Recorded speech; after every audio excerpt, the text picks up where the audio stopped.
What's happening, guys? It's Brad at Yamaha Marine Center. Out on this lovely day. We got Regulator coming out to do some social media stuff with us here in a little bit, so we are going to get this 2021 Regulator 26xo broke in and ready to go.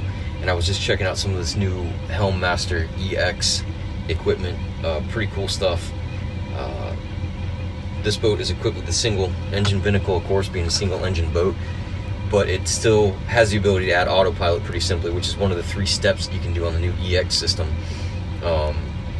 Digital electronic steering, which is of course standard on the XTO 425, so we don't have to add that, but the autopilot feature is something I thought was really cool. Like I said, they can be added to any system with the Helmmaster EX on it. So one of the coolest features that I liked was the track point. I haven't played much with the pattern steer, which is where you can get it to do zigzags or get it to do a spiral if you're doing some kind of trolling or something like that. You can do your standard course hold and heading hold, and I'll show you all these buttons here in a second. But again, I wanted to kind of go over the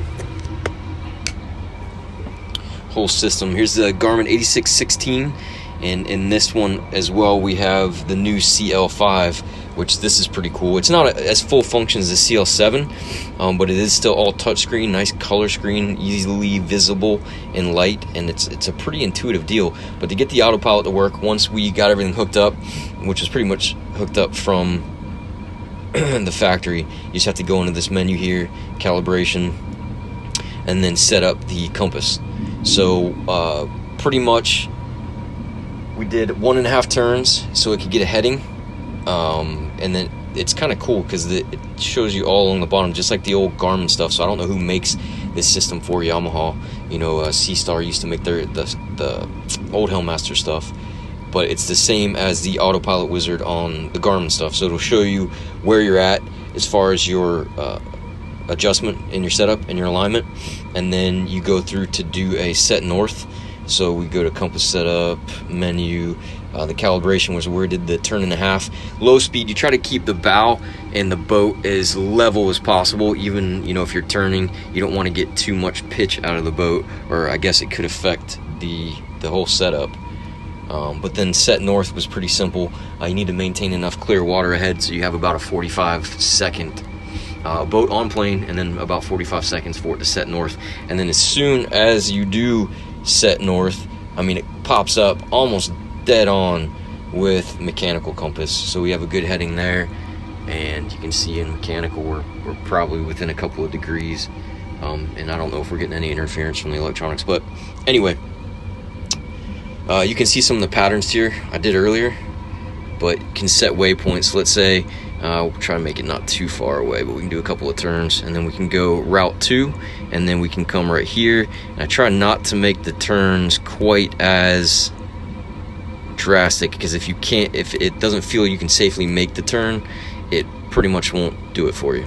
And then if you hit done, and one of the coolest features comes at the end. Hopefully I can speed this up through my editing software here in a little bit, but we'll get the boat up.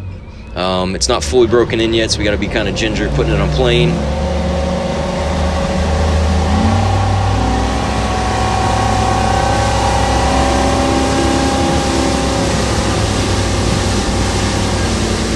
And then as soon as we get up and running on plane, we can go down here and just hit track point.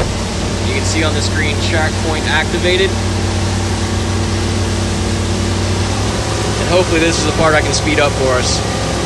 I didn't realize I put it about a ½ mile away. Oh, by the way, maybe this would be a good time to cover the break-in, but the first hour of operation was varying the throttle under 2,000 RPM. And then this operation is getting the boat on plane without using full throttle, and then varying the throttle while the boat's still maintaining plane. So on this boat, you can probably get an idea. We're in about the mid 3,000 RPM range. And then you can see the boat's turning itself. I'm not touching the steering wheel as it follows to our final destination.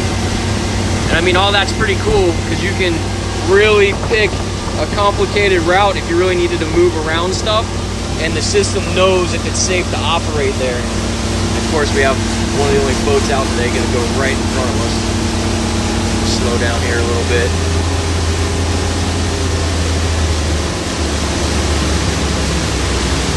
Anyway, my whole point of this was it's a cool feature, and then you have a setting at the end to have the boat slow itself down. So it'll, even if you have the throttle pinned all the way, when it approaches its final destination, which we'll set here, not fishing chart, we don't want to go fishing chart, let's go, no, home, nav chart, we'll pick a waypoint pretty close to us, route 2, done, get the boat on plane,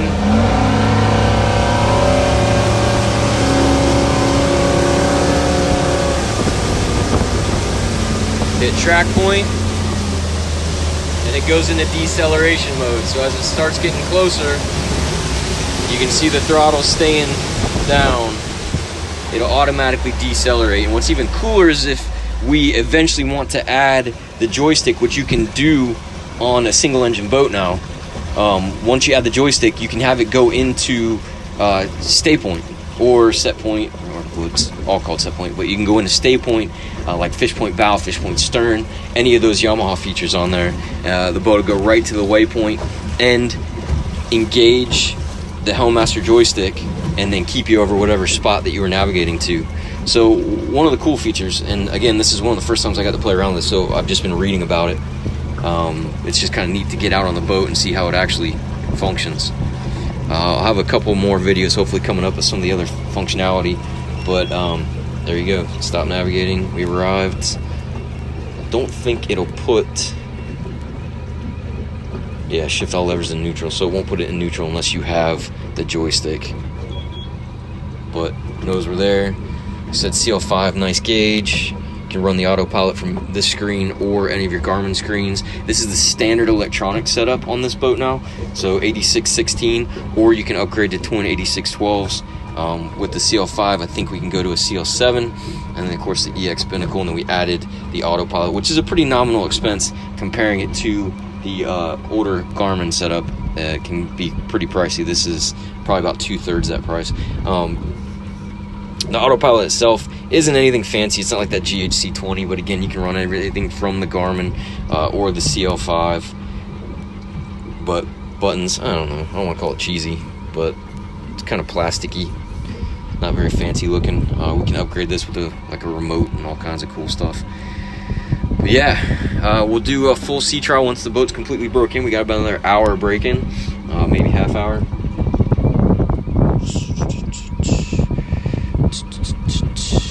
Trip gauge, yep, 1.4 hours, so we got about another 0.6 or 24 minutes, and then we'll do a full sea trial and let you know how it runs with this Yamaha 425 XTO on the back. Big engine for a big boat, and go over some of the other features on the boat.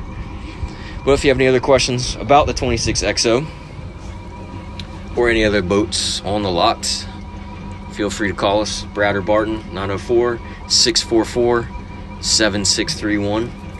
Or you can always get us at our website, YamahaMarineJAX.com.